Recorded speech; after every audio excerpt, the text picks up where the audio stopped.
फरमाते हैं सल्लल्लाहु अलैहि वसल्लम कि अपने बच्चों को बिगड़ने से बचाना है, अपने बच्चों को गुमराही से बचाना है, अपने बच्चों को बगावत से बचाना है, अपने बच्चों को जराइम से बचाना है। क्या करो, आज हर बंदा सोचता है मैं डॉक्टर बनाऊंगा, बिल्कुल बनाओ, टीचर बनाऊंगा, बिल्कुल बनाओ, इंजीनियर बनाऊंगा, बिल्कुल बनाओ, आलिम बनाऊंगा, बिल्कुल बनाओ, खतीब बनाऊंगा, बिल्कुल, अरे सब बनाओ, मगर अल्लाह के रसूल अलैहिस्सलाम बता रहे हैं ओ माँ बाप बनने वालों, सबसे पहले अपने बच्चों को 3 बातें सिखाओ। इन 3 बातों पे हमें मेहनत करना है। बरेली शरीफ में रहने वालों, आओ इमाम अहले सुन्नत का वो भूला हुआ सबक जो हम भूल चुके, एक सदी में भूल चुके, आओ उसकी तजदीद करते हैं, उसकी तरफ बढ़ते हैं। उन्होंने आका सलाम के इस फरमान पर कितना अमल किया, अल्लाह अकबर। 3 बातें अपने बच्चों को सिखा दो, सिखा दो क्या बल्कि पिला दो। दुनिया का कोई फितना तुम्हारे बच्चों का ईमान न छीन सकेगा, अकीदा न छीन सकेगा, गुमराही की तरफ न ले जा सकेगा।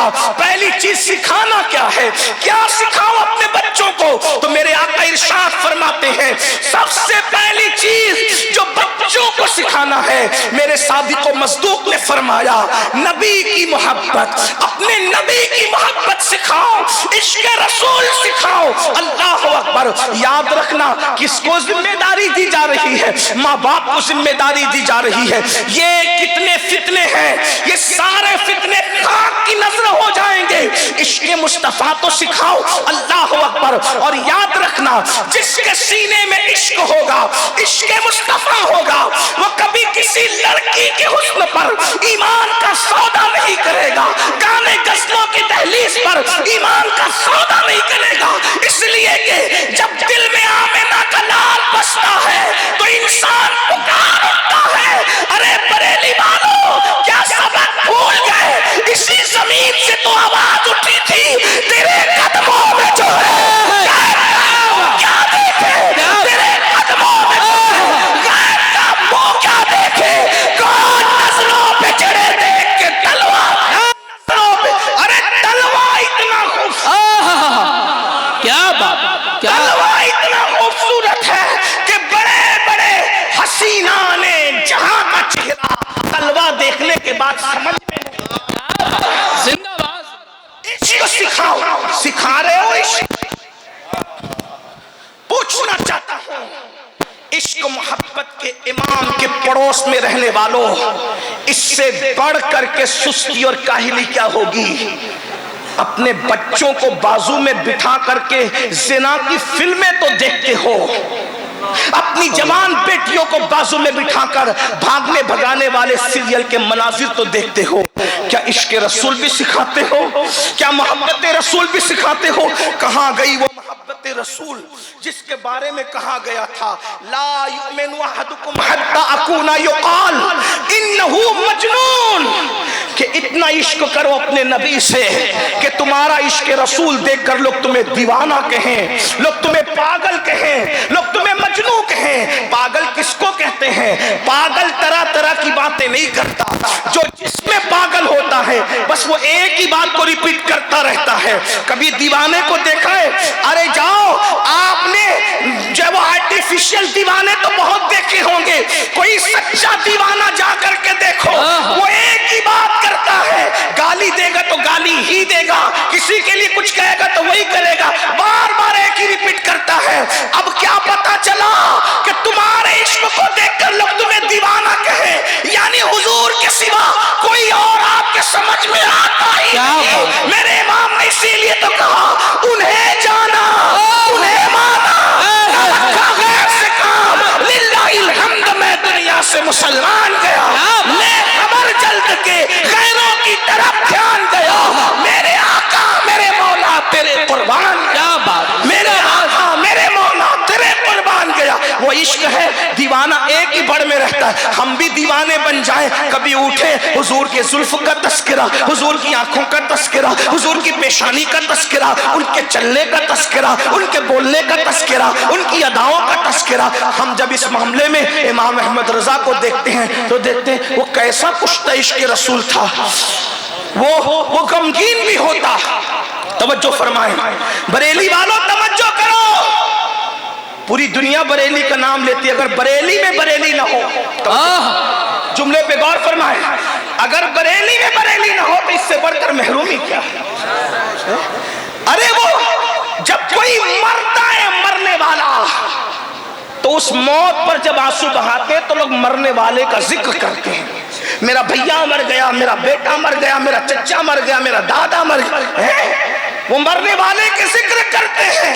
लेकिन ये हमारा इमाम अहमद रजा है, जब भाई का इंतकाल होता है तो भैया भैया नहीं करता, उस दुख में भी वो किसका जिक्र करता है? अपने यार का जिक्र करता है, क्योंकि जानते हैं उनके निसार कोई कैसे ही रंज में हो, जब याद आ गए हैं सब गम भुला दिए हैं। कैसा जिक्र किया अपने आका का, आंखें रो रो के सुझाने वाले, जाने वाले नहीं आने वाले, वही धूम उनकी है माशाअल्लाह, वही धूम उनकी है माशाअल्लाह, मिट गए आप मिटाने वाले। और या रसूल अल्लाह हुस्न तेरा सा ना देखा ना सुना, कहते हैं अगले जमाने वाले, जगमगा उठी मेरी गौर की खाक, तेरे कुर्बान चमकने वाले। और क्यों रजा सोनी उठ मेरे धूम मचाने, इश्क का अंदाज ये होना चाहिए। देखो जब खुशी में हो तो इंसान आह कहता है, और जब इंसान गम में हो तो आह कहता है, और खुशी में हो तो वाह कहता है। कैसा आशिक था, गम में आह भी कहता तो नबी के नाम पे कहता, खुशी में वाह भी कहता तो नबी के नाम पे कहता। न किसी के लिए आह करता है, न किसी के लिए वाह करता है, उसकी आहें भी नबी के लिए, वाह भी नबी के लिए। जब आह करता है तो यूं कहता है अल्लाह अकबर, किस शान से आ करता है, वल्लाह वो सुन लेंगे, फरियाद को पहुंचेंगे। इतना तो हो कोई कि आ करे दिल से, इतना तो हो कोई कि आ करे दिल से। और जब खुशियों में वाह कहता है तो किसी की वाह वाह नहीं करता, वो अपने मालिक की मौला की वाह वाह करता है। क्या ही ज़ौक़ अफ़ज़ा शफ़ाअत है तुम्हारी, वाह वाह अफ़ज़ा शफ़ाअत है तुम्हारी, वाह वाह कर्ज लेती है गुनाह परहेज़गारी, वाह वाह सदक़े इस इनाम के, कुर्बान इस इनाम के, हो रही है दोनों आलम में तुम्हारी, वाह वाह। और फिर बड़े मजे में कहते हैं, एक तरफ रोज़े का नूर, एक समत मिंबर की बहार, बीच में जन्नत की प्यारी प्यारी प्यारी, वाह वाह। कहते पारे दिल भी ना निकला, दिल से तोहफे में रजा, उन सगाने को से इतनी जान प्यारी, वाह वाह। इश्क करो इस शान से, मुनाफिकत न करो, इश्क करो, मुनाफिकत न करो, इश्क करो। और जो इश्क करता है वो महबूब के सिवा किससे ताल्लुक रखता है, किससे रिश्ता रखता है, ये पहली बात। दूसरी बात, पर जब माँ बाप आशिक होंगे औलाद खुद ब खुद आशिक हो, बेशक। इसलिए कि जब माँ के सीने से इश्क रसूल सीने भरे से जब बच्चा दूध पिएगा तो माँ अपने बच्चे के मुंह में सिर्फ दूध मुंतकिल नहीं करती बल्कि सीने के जज्बात भी मुंतकिल करती है। तो पहली चीज अपने बच्चों को इश्क रसूल सिखा। दूसरी चीज फरमाया मेरी अहले बैत की मोहब्बत सिखाओ। अब जब यहाँ लोग आते हैं तो कुछ ढीले पड़ते हैं, इश्क रसूल तो ठीक है, लेकिन अहले बैत की मोहब्बत सिखाएंगे तो लोग राज़ी ना हो जाएंगे। मैंने कहा अकल से काम लो। अहले बैत की मोहब्बत ने ना कभी किसी को राज़ी बनाया है ना कभी राज़ी बना सकती है। क्या हमेशा जब भी राज़ियत पनपती है तो सहाबा की दुश्मनी पर पनपती है। वरना मैं आपके सामने ये बात रखूं, सबसे पहले जिसने किसी को राज़ी कहा है वो इमाम ज़ैद है। और किसको कहा है राज़ी? मोहब्बत अहले बैत पर कभी किसी को राज़ी, इसलिए कि जो अहले बैत का मुहिब होगा वो राज़ी हो ही नहीं सकता। सहाबा का दुश्मन राज़ी है। जब हजरत ज़ैद शहीद को कूफा वालों ने कहा जंग में हम तुम्हारा साथ देंगे, आप अबू बकर उमर पर तबर्रा करें, नफरत करें, उनको छोड़ दे, तो मेरे इमाम ज़ैद शहीद ने फरमाया चले जाओ तुम सब राज़ी हो गए। क्या मतलब अहले बैत की मोहब्बत ने राज़ी नहीं बनाया, सिद्दीक और फारूक की दुश्मनी ने राज़ी बनाया। अब अगर हम कौम को राज़ियत से बचाना मोहब्बत पे पैरा ना बिठाओ, सहाबा की दुश्मनी पर पैरा बिठाओ। लोगों को कहो कि अहले बैत से मोहब्बत करो एहतराम सहाबा के साथ, इसलिए कि सहाबा ने जिस शान से अहले बैत से मोहब्बत की है, क्या आज कोई किसी से कर ही नहीं सकता। अगर आप सुनना चाहते तो मैं आपके सामने कुछ बातें रखूं, और ये बात भी आपको बताऊं, सहाबा और अहलुल बैत में रिश्ते बड़े गहरे थे, बड़े मजबूत रिश्ते थे। अगर वक्त होता तो मैं अर्ज करता, लेकिन सिर्फ एक बात अर्ज करता हूं। सैयदना इमाम जाफर सादिक छठे इमाम अहलुल बैत के, वो कहते हैं जैसे मैं अपने दादा अली की शफाअत का उम्मीदवार हूं, वैसे मैं अपने नाना अबू बकर सिद्दीक की शफाअत का भी उम्मीदवार हूं। इमाम जाफर सादिक कह रहे हैं, और सिद्दीक अकबर वो क्या कहते हैं, नाना। और बड़े बड़े मजे में कहा करते थे कि मौला अली से तो मैं एक ही बार पैदा हुआ हूं, लेकिन अबू बकर सिद्दीक वो है जिनसे मैं 2 मरतबा पैदा हुआ हूं। अब आप कहेंगे ये क्या हो गया, एक बार पैदा होना, 2 बार पैदा होना? तो वो इमाम जाफर सादिक के भाई इमाम आजम के भी इमाम है, वो इमाम आजम जिनकी शागिर्दी करते हैं उनकी बात समझना। इतना मौला अली से एक बार पैदा होने का मतलब क्या, मौला अली के बेटे इमाम हुसैन के बेटे ज़ैनुल आबिदीन के बेटे इमाम बाकिर के बेटे इमाम जाफर सादिक एक बार पैदा हुए। सिद्दीक अकबर से 2 बार कैसे पैदा हुए? तो सुनो, सिद्दीक अकबर के बेटे मोहम्मद, समझ में आती बात? मोहम्मद के बेटे कासिम, समझ में आती है बात? सिद्दीक अकबर के बेटे मोहम्मद के बेटे कासिम, सिद्दीक अकबर के बेटे अब्दुर्रहमान की बेटी अस्मा का निकाह होता है कासिम के साथ, यानी के सिद्दीक अकबर की पोती और सिद्दीक अकबर का पोता, दोनों का निकाह होता है। इतनी बात समझ में आ गई? बात आगे बढ़ाऊं। कासिम इब्ने मोहम्मद इब्ने अबू बकर का निकाह किसके साथ होता है? अस्मा बिनते अब्दुर्रहमान इब्ने अबू बकर, उनके साथ निकाह होता है। ठीक है, इधर से भी ठीक। अब ये दोनों का, कासिम और अस्मा का निकाह होता है, उससे एक बेटी पैदा होती है, उसका नाम उम्मे फरवा रखा जाता है, और उम्मे फरवा का निकाह इमाम बाकिर के साथ होता है, और उससे जो बेटा पैदा होता है उसी शहजादे को दुनिया इमाम जाफर सादिक कहती है। क्या बात है, सुभान अल्लाह सुभान अल्लाह। तवज्जो है ना आपकी? तो अब सिद्दीक अकबर कहते हैं मैं तो अबू बकर से 2 बार पैदा हुआ, मतलब क्या कि मैं हजरत उम्मे फरवा का बेटा हूं, इमाम जाफर सादिक उम्मे फरवा का बेटा हूं, और उम्मे फरवा का बाप भी अबू बकर का बेटा है, और उम्मे फरवा की माँ भी अबू बकर सिद्दीक की बेटी है। यानी उम्मे फरवा वो खातून है जो नजीबुत तरफैन सिद्दीका है, और वो मेरे इमाम जाफर सादिक की अम्मी है। इसीलिए फरमाते हैं अपने दादा से भी शफाअत का उम्मीदवार हूँ, और अपने नाना अबू बकर सिद्दीक से भी शफाअत का उम्मीदवार हूँ। राफसियत के नशे मन पर बिजली गिरती है, अरे इमाम जाफर सादिक जिसकी शफाअत तलब करे उसे अफजलुल बशर बादल अंबिया अबू बकर सिद्दीक जिंदाबाद जिंदाबाद। क्या बात, इसीलिए मेरे इमाम कहते हैं अहले सुन्नत का है बेड़ा, क्या बात, अहले सुन्नत का है बेड़ा पार, असहाबे हुजूर नज्म है और नाव है इतरत रसूलुल्लाह। इसलिए बरेली के सुन्नी मुसलमानों, अहले बैत से मोहब्बत करने में किसी से डरना नहीं, क्योंकि शख्सियत किसी के बाप की प्रॉपर्टी नहीं होती है। अहले बैत हमारे हैं, न काले दिल वालों के हैं न काले कपड़े वालों। अहले बैत तो हमारे हैं, अहले बैत तो हमारे हैं। इतना हो गया जब से तुमने तस्करा करना छोड़ दिया, चोर दरवाजे से चोरों ने इनको अपनाने की कोशिश की, उनका तस्करा करो।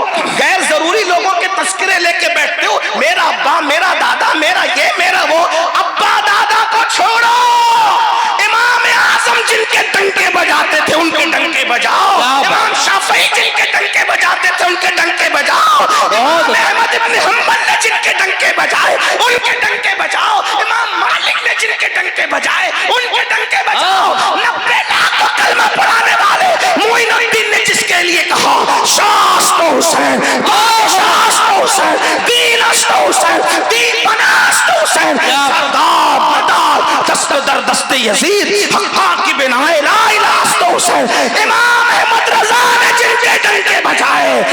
ढंग के बजाओ। मेरा इमाम यूं कहता है, अल्लाह अकबर, कहते हैं नूर बिन्ते नूर ज़ौजे नूर उम्मे नूर।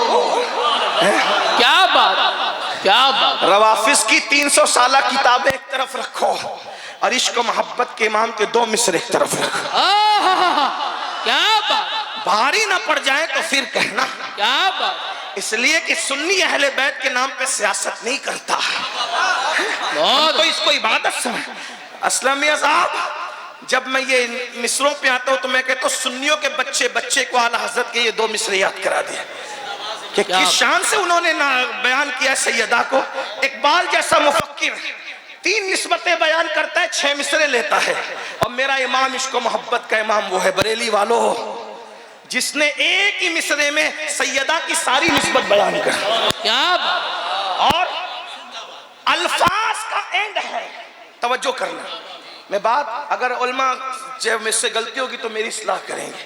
मुझसे बढ़ करके इस्लाह पसंद इंसान कौन है? अगर आप करेंगे मैं कबूल। क्या अल्फाज का एंड है? अल्फाज का एंड होता है नूर पर, इसलिए कि नूर का माना हिदायत के होता है। सही है? ये नूर का एक माना हिदायत, नूर का एक माना रोशनी के, और नूर का मुकाबिल कोई नहीं होता। तवज्जो। इमाम ने जब सैयदा की मनकबत लिखी इन 2 मिसरों में तो क्या कहा? सैयदा को नूर, यानी जैसी हस्ती वैसी मनकबत, नूर। ये नूर कह देना इतनी बड़ी बात है कि अब इसकी तशरीह करते रहो, जिंदगी खत्म होती रहे, बात मुकम्मल नहीं होगी। बात समझ में आती है? नूर। फिर कहते बिनते नूर। क्या वो नूर है, वो नूर है। इस पे बरेली वालों को सुभान अल्लाह कहलाने में मुझे शर्म आएगी। सुभान अल्लाह, सुभान अल्लाह। क्या बात। यार, जिनके यहाँ रोज दर्जनों जलसे होते हैं, उनको इस पर भी अभी तक मार्फत नहीं कि सुभान अल्लाह बोलना कहाँ है? भाइयों, कैबन शाह की करामत सुन करके उछलते हो और मनकबत फातिमा सुन के चुप हो। क्या हैरत की बात है ना। गैबन शाह साहब की करामत सुन के सुन्नी उछलता है। और ये कौन है भाइयों? जिसके घर से विलायत बतौर खैरात बट। क्या बात। आओ दरे ज़हरा पर फैलाए हुए दामन, नस्लें हैं करीमों की लजपाल घराना। क्या बात। वाह वाह, जिंदाबाद जिंदाबाद। और मेरे इमाम कहते सलामी जिसके दर का हर वली है, सलामी जिसके दर का हर वली है। कुछ लोग कहते हैं ये हदायत के बख्शिश में नहीं है। मैंने कहा सभी हदायत के बख्शिश में नहीं है, ये मतलउल कमरैन में है। क्या बात। थोड़ा सा जरा निगाह तहकीक भी बढ़ानी पड़ेगी। सारे शेर हदायत के बख्शिश में नहीं है। हाँ, कहा सलामी जिसके दर का हर वली है। कौन है सलामी जिसके दर का हर वली है? अली है, हाँ अली है, हाँ अली। नारे हैदरी, नारे हैदरी, इश्क मोहब्बत, इश्क मोहब्बत। क्या बात। जिंदाबाद जिंदाबाद। नूर बिनते नूर। क्या वो नूर है और नूर की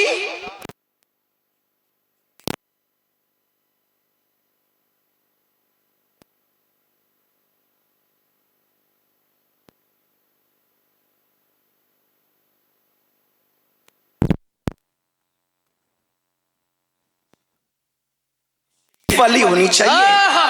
क्या बात, क्या बात। और हम भी उसी रंग में आए हैं, आला के यहाँ से चार्ज हो। क्या बात। तो इसलिए आपको वो भी बेचार्ज नहीं रहना चाहिए। क्या नूर बिनते नूर। सुभान अल्लाह। क्या बात। नूर है, नूर की बेटी ज़ौजे नूर। सुभान अल्लाह। उनका शौहर भी नूर है, वो नूर की बीवी है। क्या बात। उम्मे नूर नूर। सुभान अल्लाह। क्या उम्मे नूर नूर नूर, नूर की माँ है। एक नूर हसन है, नूर हुसैन है। जिंदाबाद जिंदाबाद। और फिर नूर मुतलक की कनी, वो जिसकी बंदी है, क्या बात। वो भी बेमिसाल नूर है। क्या बात। अल्लाह रे लमा नूर का क्या क्या नूर की चमक है। मैं जब ये शेर पढ़ता हूँ तो मैं अपने बुजुर्गों के तरीक पे पढ़ता हूँ। अल्लामा इमरान बरकाती साहब भी मौजूद है, दाई इत्तेहाद अहले सुन्नत, हमारे बड़े अजीम भाई हैं। मैं इसको अपने बुजुर्गों के तरीके पे पढ़ता हूँ ताकि लोगों को याद हो जाए, और लोगों की बोरियत और लोगों की तबीयत का ख्याल ना होता तो मैं हर तकरीर में इसको पढ़ता। लेकिन बरेली वालों से कहता हूँ चलो जब यही लिखा गया है तो यहीं से पढ़ते ताकि वहां तक पहुंच जाए। क्या बात। मिलेंगे मेरे साथ, शामिल होंगे, पढ़िए जरा मेरे साथ मिलके। कहते हैं नूर ज़ौजे नूर उम्मे नूर नूर। सुभान अल्लाह। शामिल होना पड़ेगा सबको। सैयदा की तवज्जो होगी इस तरफ इंशाअल्लाह। और है तवज्जो, बरेली की महफिल पर न हो तो फिर हो कहां। नूर बिनते नूर ज़ौजे नूर उम्मे नूर नूर। हालांकि नात खानों की तरह मेरी आवाज नहीं है, ये आवाज नात वाली नहीं है, लय वाली नहीं है, लेकिन जज्बात है। क्या बात। और वहां तो आवाज नहीं दिल देखी जाती है। नूर बिनते नूर ज़ौजे नूर उम्मे नूर नूर। और नूर मुतलक की कनीज अल्लाह रे लमा नूर का एक सीने तक मुशाबे एक वहां से पांव तक हुस्न सिबतैन उनके जामों में नीमा नूर का। तो तेरी नस्ल पाक में है। क्या बात। तेरी नस्ल पाक में है। क्या बात। उस पे एक मिसरा तज़मीन के तौर पे बढ़ा ले। और तेरी असले पाक में है, बच्चा बड़ा सब नूर का। तेरी असले पाक में बच्चा बड़ा सब नूर का। तो तेरी नस्ले पाक में है, बच्चा बच्चा नूर का। तू ऐने नूर तेरा, नूर का। तू ऐने, तू ऐने, तू ऐने, पीछे वाले तू ऐने नूर तेरा सब घराना। बात कर रहा था अहले बैत सिखाओ अपने बच्चों को, अहले बैत सिखाओ, उनकी मोहब्बत सिखाओ ताकि वो सच्ची मोहब्बत। सहाबा ने कैसे करे, बात समेटने लगा। मेरे पास 55 मिनट थे जिसमें से तकरीबन जो है वो आधा घंटा चला गया। समेटूं बात को, तवज्जो करें, इसलिए कि मुझे ट्रेन पकड़नी है और आपने माइक लेट दिया तो मेरी आदत है आप जब माइक देंगे हम तम खत्म करेंगे उसके मुताबिक। तवज्जो आपकी है, बात आगे अर्ज करूं, तवज्जो है आपकी इंशाअल्लाह। आप सुन रहे, तवज्जो है आपकी। सहाबा ने अहलुल बैत से कैसे मोहब्बत की मैं आपके सामने रखता हूं, फिर उस पर गौर करें।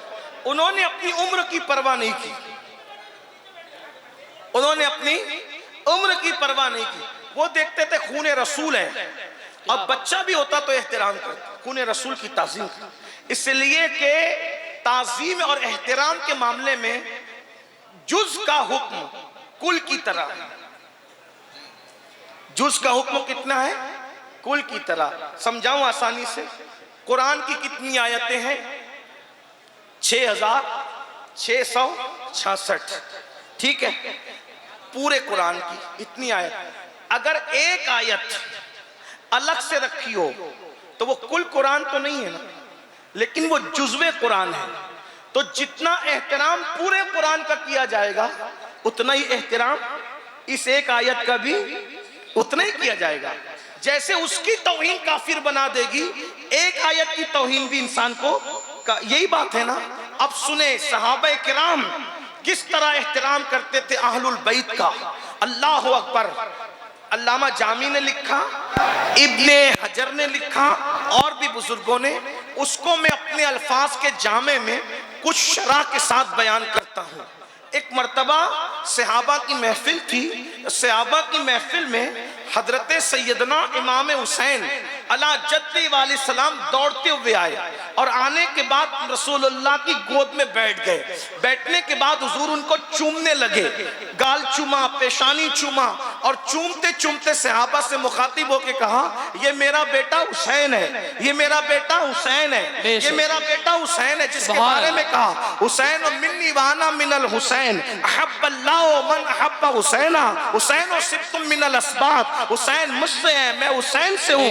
जो हुसैन से मोहब्बत करता है अल्लाह का महबूब बन जाता है। हुसैन मेरे बेटों में बेटा है। अल्लाह अकबर। मेरे इमाम कहते हैं, मौला गुलबुन रहमत ज़हरा सिब्तैन उसकी कलियां फूल, सिद्दीक व फारूक व उस्मा हैदर हर एक उसकी शाख, तूबा में जो सबसे ऊंची नाजुक सीधी निकली शाख, माबूनात नबी लिखने को रूह कुदस से ऐसी शाख। अल्लाह अकबर। तो आका ने फरमाया, ये मेरा बेटा हुसैन है। फिर अचानक मुखातिब हुए हजरत जाबिर इब्ने अब्दुल्ला अंसारी की तरफ, और जाबिर इब्ने अब्दुल्ला अंसारी से कहा, ए जाबिर, ये हुसैन मेरा बेटा है। आजी या रसूल अल्लाह। आका गैब दा नबी ने फरमाया, बतौर मफहूम पेश कर रहा हूं कुछ शरा के साथ। अल्लाह अकबर। ये मेरा बेटा हुसैन है। ए जाबिर, अल्लाह तुझे लंबी उम्र देगा इंशाअल्लाह। लोग कहते कल क्या होगा नहीं पता, ये गैब दा नबी अल्लाह की अता से बता रहे हैं। अल्लाह अकबर। हम ऐसे किसी नबी को नहीं जानते जिसे दीवार के पीछे की खबर ना हो।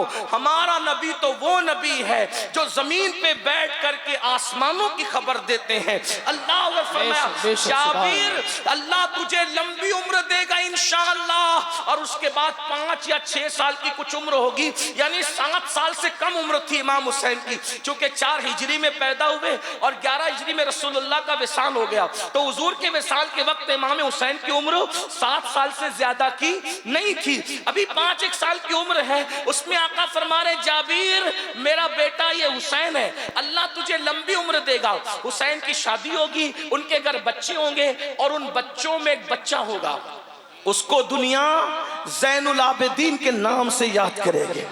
क्या बात। क्या ये खुश नसीब शहजादा इमाम ज़ैनुल आबिदीन। इनके दादी का नाम भी हुजूर ने रखा, दादा का नाम भी हुजूर ने रखा, दादी सैयदा फातिमा, दादा मौला अली। अब्बा का नाम भी हुजूर ने रखा, बड़े अब्बा का नाम भी हुजूर ने रखा, फुप्पी का नाम भी हुजूर ने रखा, और इनका नाम भी रख रहे हैं। उसको ज़ैनुल आबिदीन कहा जाएगा, वो अली इब्ने हुसैन होगा। सिर्फ जमीन वाले उसको ज़ैनुल आबिदीन नहीं कहेंगे, बल्कि अर्श के नीचे से क़यामत के दिन निदा होगी, आबिदों की जीनत ज़ैनुल आबिदीन आ जाए तो कोई और नहीं आएगा, वो मेरे हुसैन का बेटा अली इब्ने हुसैन ज़ैनुल आबिदीन। क्या बात है, क्या बात। फिर कहा, ज़ैनुल आबिदीन की भी शादी होगी, उनके भी बच्चे होंगे, उनके बच्चों में एक बच्चा होगा, उसका नाम मोहम्मद बाकिर होगा। क्या बात। इस पे सुभान अल्लाह बनता है। क्या बात। सुभान अल्लाह। इमाम मोहम्मद बाकिर, इमाम जाफर सादिक के अब्बा जी का, वो ज़ैनुल आबिदीन का बेटा मोहम्मद बाकिर होगा। जाबिर, इंशाअल्लाह उस वक्त तक तुझे मौत नहीं आएगी जब तक तू मेरे पोते मोहम्मद बाकिर की जियारत न कर ले, क्या बात।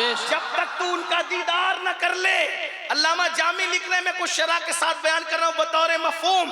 वो तेरे घर आएगा, और फिर क्या बात कही, जब मोहम्मद बाकिर तेरे घर आएंगे तो उनको मेरा सलाम पेश कर देना। क्या बात। पैदा होने से पहले सलाम पेश, हुजूर सलाम, पूरी कायनात जिसको सलाम करती है, सलाम अलैका अय्युहन नबी, वो ज़ैनुल आबिदीन के बेटे को, इमाम मोहम्मद बाकिर को अल्लाह के नबी सलाम कर। अब बात हो गई हजरत जाबिर, करबला भी हो गया, वाक़या हर्रा भी हो गया, और यगीज़ ज़ीद का नंगा नाच भी हो गया। इमाम ज़ैनुल आबिदीन को सताया गया, मारा गया, पीटा गया, और अल्लाह अकबर, गले में तौक डाला गया, हाथ में कड़ियाँ डाली गई। पीर नसीरुद्दीन नसीर कहते हैं, तमाचे मार लो, खैमे जला लो, कैद में रख लो, तमाचे मार लो, खैमे जला लो, कैद में रख लो, अली के गुल रुखों से बूवे जहराई नहीं जाती। और नसीर आखिर अदावत के भी कुछ आदाब होते हैं, नसीर आखिर अदावत के भी कुछ आदाब होते हैं। किसी बीमार को जंजीर पहनाई नहीं जाती, किसी बीमार को जंजीर पहनाई नहीं जाती। तौक पहनाया गया, जंजीर पहनाई गई, मारा गया, पीटा गया, सदमे दिए गए, कैद में रखा गया, लेकिन इमाम ज़ैनुल आबिदीन बच कर आए। शादी हुई और बच्चे पैदा हुए, उनमें एक नाम था इमाम मोहम्मद बाकिर का।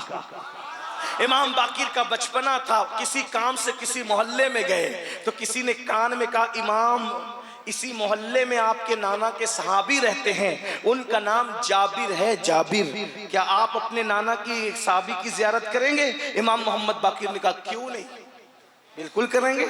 और अपनी सवारी की बाग मोड़ी और मोड़ करके हजरत जाबिर के घर की तरफ। हमारे बुजुर्गान दीन फरमाते हैं, जब इमाम हजरत सैयदना जाबिर को पता चला कि मोहम्मद बाकिर मेरे घर आ रहे हैं तो शागिर्दों पे गुस्से में आ गए। वो क्यों आते हैं? तुमने मुझे पहले खबर क्यों न की? अगर पहले खबर करते उन्हें आने नहीं देता। नबी का शहजादा जहां है मैं वहीं जाता मुलाकात कर। क्या बात, क्या बात। हालांकि इमाम मोहम्मद बाकिर सहाबी नहीं है, उनके वालिद भी सहाबी नहीं, उनके वालिद भी सहाबी नहीं, इमाम बाकिर और हजरत जाबिर सहाबी। और हमारा अकीदा अहले सुन्नत का, पुश्ते जमीन ने और चश्मे फलक ने नबियों के बाद इतनी मुकद्दस जमात नहीं देखी जिसको जमात सहाबा कहते हैं। क्या बात। खुदा उनको किस प्यार से देखता है जो आंखें महवे लिकाए मोहम्मद। तो हजरत सैयदना जाबिर ने कहा, मैं खुद जाता, यानी कि मकाम और मनसब पर घमंड नहीं, ये हुजूर की तरबियत का नतीजा। वो मोहम्मद बाकिर के बचपने को नहीं बल्कि खूने मुस्तफा और निस्बत मुस्तफा को।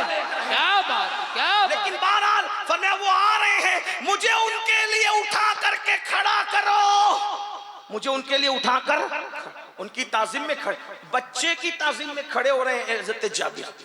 हाँ, एक बात आपको कहूं, जब नबी की आल नजर आए तो अपनी सफेद दाढ़ी का ख्याल नहीं करना, अपने पढ़े लिखेपन का ख्याल, हुजूर के खून की ताज़ीम में खड़े हो जाया कर। क्या बहुत। वजह बताऊं, तफसीर बहरुल मव्वाज, इसके मुसन्निफ काजी शहाबुद्दीन दौलताबादी, ये मखदूम अशरफ जहांगीर सिमनानी के खलीफा हैं।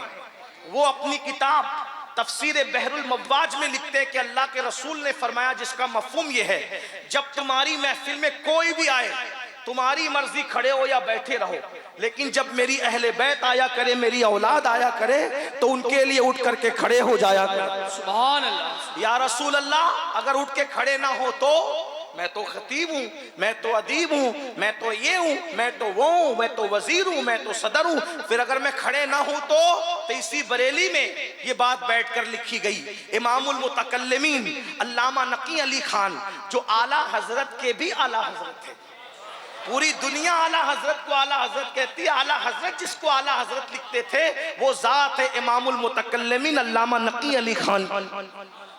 ऐसा अदीब उर्दू का मैंने नहीं देखा। मेरी हैसियत ही क्या, मैं तो एक छोटा सा तालिब इल्म हूँ। जब लखनऊ और दिल्ली में उर्दू दूध पी रही थी तो अल्लामा नकी अली खान का कलम उर्दू जबान में ऐसे चल रहा था कि उर्दू रश्क करती नजर आती है। और मैं इस नतीजे पे पहुंचा, सादात किराम, मैं इस नतीजे में पहुंचा, अल्लामा नकी की तफसीर अलम नशरा और सुरूरुल कुलूब पढ़ के इस नतीजे पे पहुंचा कि जब उर्दू दूध पीकर बचपना तय कर रही थी तो उर्दू के शबाब का ये आलम था। मैंने फिर कहा कि वो तो मुझे आला हजरत के भी बाप नजर आता है। क्या उर्दू जबान में उनके कलम को देखकर वो तो आला हजरत के भी बाप है, और यकीनन बाप है। तो तफसीर अलम नशरा उनकी किताब है, बड़ी मशहूर है। एक सूरत जिसकी चंद आयतें हैं, 400 से जायद सफात पर उसकी तफसीर लिखी, और मुझे नहीं लगता कि कुछ छोड़ा हो। सब कवर किया, शफात कवर किया, इल्म गैब कवर किया, फजाइल कवर किया, नमाज की फजीलत तक उसी में बयान कर दी, मसाइल भी उसी में बयान कर दिए, जिक्र की फजीलत बयान की, हुजूर के अलकाबात दर्जनों की तादाद में उसमें बयान फरमाए। बहरहाल वो देखने से ताल्लुक रखती है, जाकर देखना, उनकी कब्र में फातिहा पढ़ना कि कैसा अदीब और आशिक तुम्हारी जमीन पे सो रहा है। एक ही आला हजरत नहीं है आपकी जमीन पर, आला हजरत के वालिद भी जमीन पे, उनके उस्ताद भी, जिनके बारे में आला हजरत कहा करते थे दो लोगों के फतवों पर आंख बंद करके अमल किया जा सकता है। एक तो मेरे वालिद मौलाना नकी अली खान है और दूसरे ताजुल फौल मौलाना अब्दुल कादिर बदायूनी रहमतुल्लाह अलैह। अंदाजा फरमाए, अल्लाह अकबर, जमीन खा गई आसमां कैसे कैसे, कैसी अमानतें जमीन के अंदर आराम कर रही है। तो सुन लो, अगर हम कहें कि आले रसूल के लिए तफसीर बहरुल मवाज में लिखा है उठ के खड़े होना चाहिए, अगर मैं खड़े ना हूं तो क्या होगा? तो अल्लामा नकी अली खान लिख रहे हैं हदीस पाक, आका इरशाद फरमाते हैं, जो मेरी औलाद को देखकर ताजीम के लिए खड़ा ना हो, अल्लाह उसको लाइलाज बीमारी में मुब्तला फरमा देगा। अल्लाह अकबर, अल्लाह। अल्लामा नकी अली खान अलैहिर्रहमत, और उस पर तस्दीक किसकी है? इमाम अहले सुन्नत की।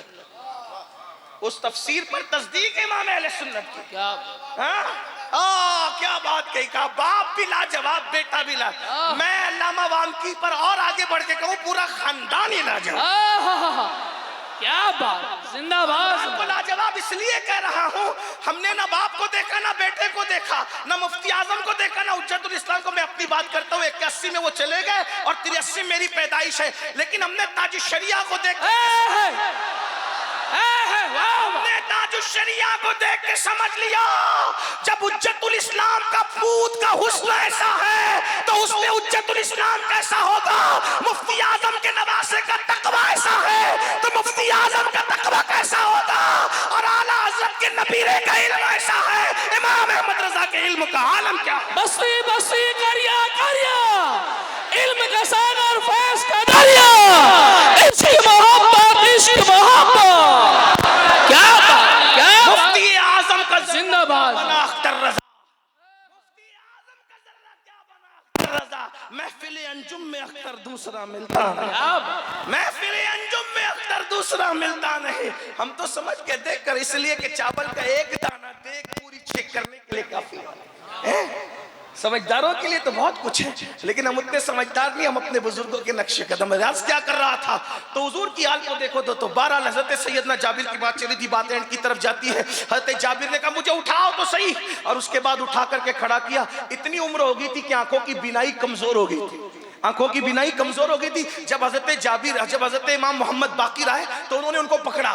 जाहिर सी बात है, जिन लोगों की आंखों की बिनाई कमजोर होती है उनके पकड़ने का अंदाज भी निराला होता है। बहरहाल मैं सिर्फ समझाने, उन्होंने पकड़ा और पकड़ करके अपनी आगोश में लिया, और लेने के बाद इमाम मोहम्मद बाकिर के सीने के बटन खोले और बटन खोल करके अपनी उंगलियों को यूं सीने पे मला, और मलने के बाद सूंघा और सूंघ करके मुस्कुराए और मुस्कुरा दिए। और फिर उसके बाद उनके कान में कुछ कहा, इधर ये मुस्कुराए उधर वो भी हंस दिए। ये वो चले गए, ये चले गए। शागिर्दों ने पूछा सरकार ये सीने पे मल करके मुस्कुराने का मतलब क्या था? फरमाया वल्लाह जो खुशबू रसूलुल्लाह में सूंघा करता था वही उनकी औलाद में मैंने सूंघी,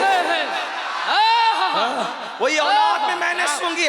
खुशबू आती है अगर ईमान की नाक सलामत है तो खुशबू आती है, खुशबू आती है। हजरत बेदम शवारसी ने इसीलिए बहुत दमदार बात कही है, जिसको बदअकीदगी का जुकाम हो उसको खुशबू नहीं आती, जिसकी ईमान की नाक सलामत हो उसको खुशबू आती है। इसी शहर ने 100 साल पहले देखा कि खुशबू आती है, लेकिन नाक तो अहमद रजा जैसी ना हो। बेदम शवारसी कहते हैं शगुफ्ता गुलशन ज़हरा का हर गुले तर है, शगुफ्ता गुलशन ज़हरा का हर गुले तर, किसी में रंगे अली है, किसी में हुए रसूल। अगर ईमान की आंख सलामत है तो अब भी अली का रंग नजर आता है और अब भी नबी की खुशबू सुंघाई।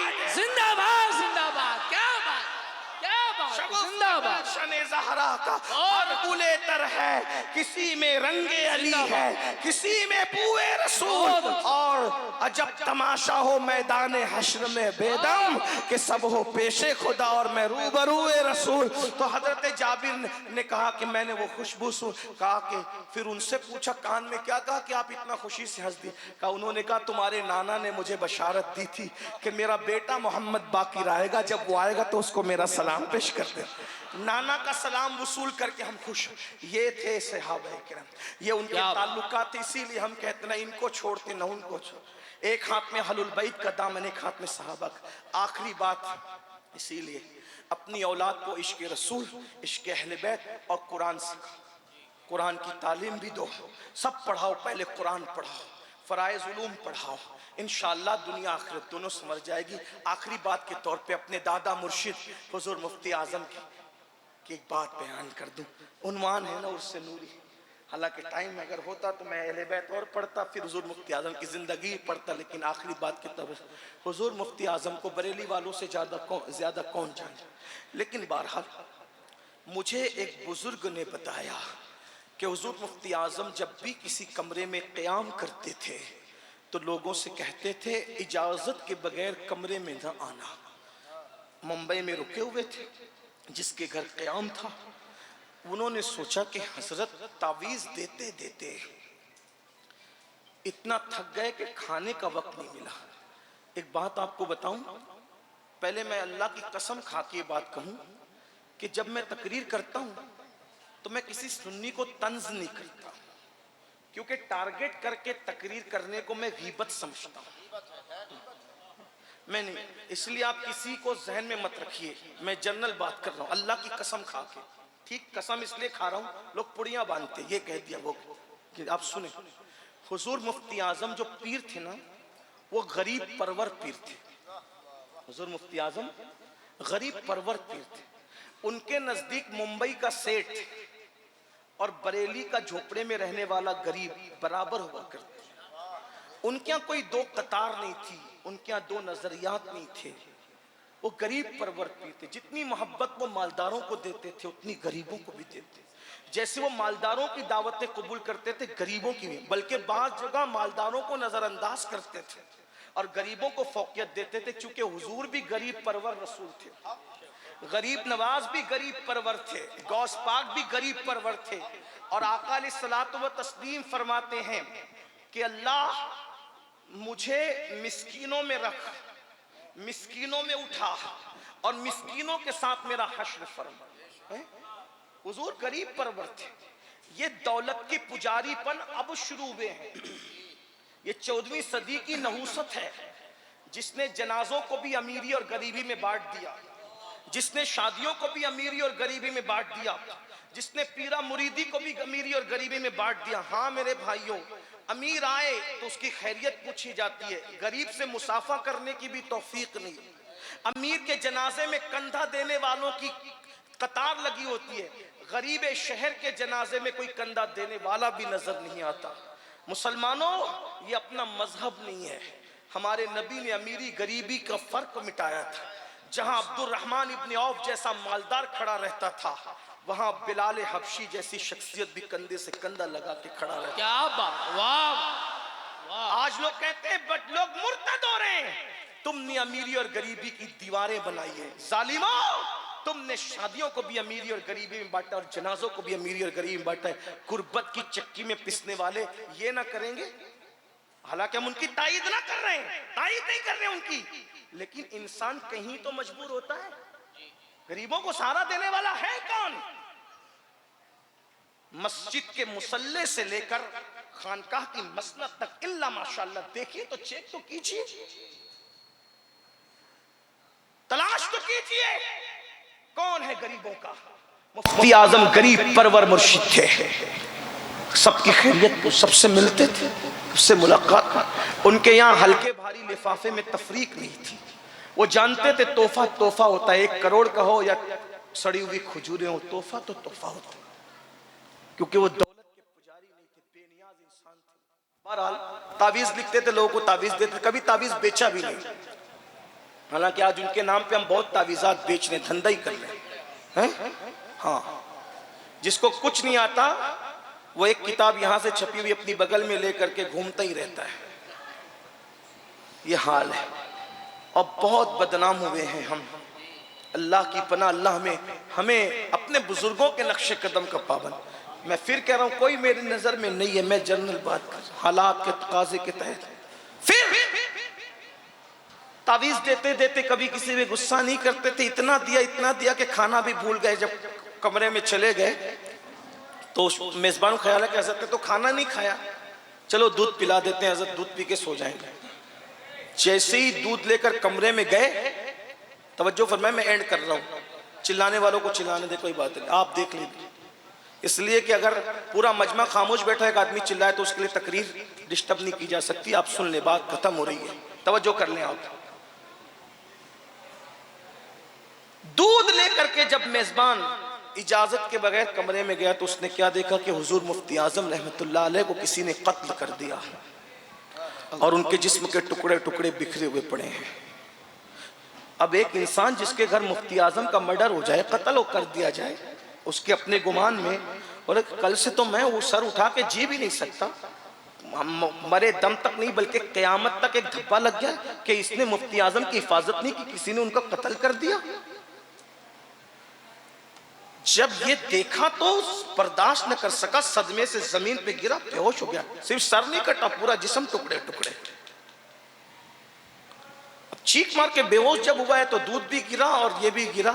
जब होश आया तो हुजूर मुफ्ती आजम उसको तसल्ली दे रहे थे, कहा हाजी साहब मैंने आपको कहा था ना कि इजाजत के बगैर कमरे में ना आए, क्यों आए थे आप? तो हुजूर ये क्या था, ये क्या था जो मैंने देखा? मैंने आपको टुकड़े टुकड़े देखा। फरमाया उसको तसल्ली, दूध मेरे किस्मत का नहीं था, वो तो कालीन का था, कालीन सोख उसको पी गई, छोड़ो। हुजूर ये क्या था जो मैंने देखा? सही देखा, लेकिन वो मुफ्ती आजम थे। आज तो हम लोग अगर बेचारा नाजिम दो अलकाबात कम कर दे तो जलसे वालों को साइड में लेके कहते हैं आइंदा मुझे बुलाना तो उसको मत बुलाना, बड़ा खुशका मिजाज रखता है वो कमीना। जी जी। हाय हाय हाय हाय, क्या तुम्हारे असलाफ थे और तुम क्या हो? क्या हैं? झूठी झूठी बातों के झूठी झूठी तारीफ पे खुश होने वालों, करामत गढ़ने वाले नाजिमों को अपने साथ लेके चलने वालों, मुझे बताओ मरोगे क्या जवाब दोगे?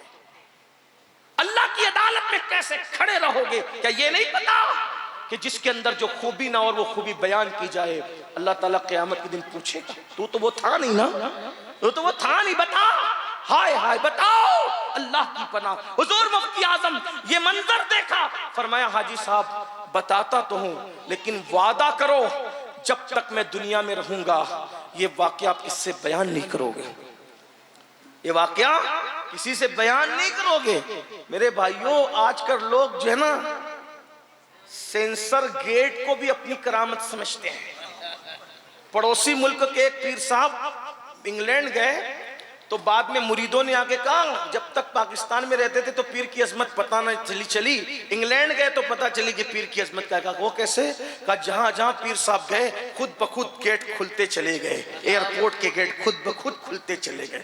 ये करामत तो रोजाना हमारे मौलाना आसिफ के साथ भी होती होगी, मौलाना इमरान के साथ भी, क्योंकि उन गेटों के अंदर जो है हसासियत है ना, वो सेंसर लगे हुए हैं उसके अंदर, वो भी करामत में शुमार है। ये देखे ये हाल। और हमारे मुफ्ती आजम हुजूर नज़मी मियां कहते थे वली सीरत वली सूरत हमारे मुफ्ती आजम, वली सीरत वली सूरत हमारे मुफ्ती आजम। मुफ्ती आजम ने फरमाया, हमारे मुफ्ती आजम ने फरमाया हाजी साहब जब तक मैं दुनिया में हूँ वादा करो ये किसी से नहीं कहोगे। कहा हुजूर नहीं कहेंगे लेकिन बताएं ना। फरमाया हाजी, जुमले पे गौर करें, हाजी साहब मैं कतील इश्क रसूल हूँ। क्या? मैं कतील इश्क रसूल हूँ, रोज जीता हूँ रोज मरता हूँ। मैं कतील इश्क रसूल हूँ, इश्क मुस्तफा में मुझे कत्ल किया जाता है, रोज जीता हूँ रोज मरता हूँ। किसकी तरफ इशारा है? अल्लामा अहमद जाम के शेर की तरफ, पुश्तगाने खंजरे तस्लीम, पुश्तगाने खंजरे तस्लीम ना हर जमा अब अज़गैब जाने दीगरस, हर जमा अज़गैब जाने दीगरस। जो इश्क रसूल और रजा के अल्लाह पर खंजर से कत्ल होते हैं हर लम्हा उनको एक नई जिंदगी दी जाती है। पुश्तगाने खंजरे तस्लीम रा हर जमा अज़गैब जाने दीगरस। मेरे मुफ्ती आजम कहते हैं मैं कतील इश्क रसूल हूँ। जुमले की लज्जत को महसूस कर लो बरेली वालों, मैं कतील इश्क रसूल हूँ, रोज जीता हूँ रोज मरता हूँ। उसी को मुफ्ती आजम कहते हैं, वली सीरत वली सूरत। हमारे मुफ्ती आजम, उन्हें जाना उन्हें मान, न रखा कैसे काम। लिल्लाहिल हम्द, मैं दुनिया से मुसलमान गया। और मुफ्ती आजम कहते हैं, कुछ ऐसा कर दे मेरे किरदार में हमेशा नक्श रहे, रूबे यार आंखों में वो नूर दे मेरे परवरदिगार आंखों में, हमेशा नक्श रहे वो नूर दे मेरे परवरदिगार आंखों में, कि जलवगर रहे रुख की बहार आंखों में। या रसूल अल्लाह, तुम्हें ना देखा तो किस काम की है ये आंखें, कि देखने की है सारी बहार आंखों में। फरिश्तों पूछते हो मुझसे किसकी उम्मत हूँ, फरिश्तों पूछते हो मुझसे किसकी उम्मत हूँ। लो देख लो, ओ लो देख लो, लो देख लो, ये है तस्वीर यार आंखों, लो देख लो, ये है तस्वीर यार आंखों में। पिया है जामे मोहब्बत जो आपने नूरी, हमेशा उसका रहेगा खुमार आंखों में। कौन वली है कौन नहीं वली है, ये मुरीद बोलते हैं, खतीब बोलते हैं, नाजिम बोलते हैं। मेरा मुफ्ती आजम वो वली है जिनको पैदा होते ही जिसने वली कहा वो कोई और नहीं था, वो उनके पीर व मुर्शिद सैयदी अबुल हुसैन अहमद नूरी थे, जिनके बारे में आला हजरत कहते हैं, ऐ रजा ये अहमद नूरी का फैज़े नूर है। हो गई मेरी गजल बढ़कर कसीदा नूर का, प्यारा प्यारा है अहमद नूरी, मीठा मीठा है अहमद नूरी। ये अहमद नूरी है जिन्होंने कहा, बड़े मौलाना आज आपके घर बेटे की विलादत, आला हजरत तो थे ही मारेरा शरीफ में, आपके घर बेटे की विलादत हुई है, वो अपने जमाने का बहुत बड़ा वली होगा। जब मैं आऊं तो मुझे दिखाना। अल्लाह अकबर। और आए 6 महीने में ही आए, मुफ्ती आजम 6 महीने के गोद में दिए गए तो मुरीद भी किया, और 6 महीने की उम्र में खिलाफत भी अता फरमाई। ये थे मुफ्ती आजम, वली सीरत वली सूरत हमारे मुफ्ती आजम। ताजुश्शरिया के चंद मिसरों पर मुफ्ती आजम के जिक्र को मुकम्मल कर लूँ, इसलिए कि बहुत लंबा बयान तो नहीं कर सकता, टाइम खत्म हुआ। वो कहते चल दिए तुम आँख में अश्कों का दरिया छोड़कर, रंज फुरकत का हर एक सीने में शोला छोड़कर, हर जिगर में दर्द अपना मीठा मीठा छोड़कर, हर जिगर में दर्द अपना मीठा मीठा छोड़कर, मेरा साकी चल दिया खुद मैं को तशना छोड़कर, और मुत्तकी बनकर दिखाए इस जमाने में कोई, मुफ्ती आजम मुत्तकी बनकर दिखाए इस जमाने में कोई, एक मेरे मुफ्ती आजम का तकवा छोड़कर, और तुम दुनिया में रहकर तारिके दुनिया रह के दुनिया में दिखाए कोई दुनिया छोड़कर, और मुफ्ती आजम का जर्रा क्या बना अख्तर रजा। हो सके तो ढूंढ अख्तर, हो सके तो ढूंढ अख्तर बागे जन्नत में उसे, हो सके तो ढूंढ अख्तर बागे जन्नत में उसे, वो गया तारों से आगे आशियाना छोड़कर। दौरान गुफ्तगू कोई गलती हो तो अल्लाह माफ फरमाए। अस्तगफिरुल्लाह रब्बी इन्ना रब्बी लगफूरुर रहीम वमा अलैना इल्लल बलाग। अस्सलाम वालेकुम।